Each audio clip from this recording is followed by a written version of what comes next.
अस्सलाम वालेकुम गाइस, की हाल वाल है ਤੁਹਾਡਾ? ठीक ठाक हो? सब खैर खरीत है? फिट हो? ਇਹ जनाब फर्नीचर वाली शॉप हैगी है ते ਅਸੀਂ ਇੱਥੇ ਬੈਠੇ ਹਾਂ। ਅੱਜ ਕੀ ਬਣਾਦਾ ਪਿਆ? ਇਹ जनाब शोकेस बन रहा है फर्नीचर ਦਾ। बड़ा कमाल है, छोर बड़ी मेहनत नाल काम कर रहा है,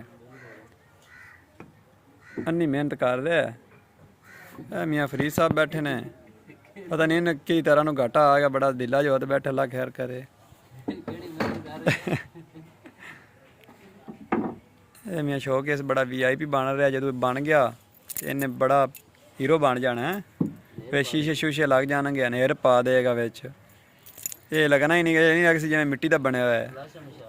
हाँ, लाशें बिछा देंगे, फिर एवं लगना है कि मिट्टी का बनया है, अल्लाह के लकड़ का है। फिर नहीं लगता जिवें मिट्टी का। तो पिछे जनाब बैड शैड बने हुए हैं, सिंगार वगैरह बने हुए हैं, लमारियाँ पईयां ने। आ सारी दुकान है फर्नीचर वाली। पिछे एक नवी दुकान बन रही, वो कोई 2 महीने और लै जा सी बनद्या महीना तो हो गया बनदे नूं। किधर चले हैं? फिर मैं ले जावी नाल, नहीं उधर वापसी थे।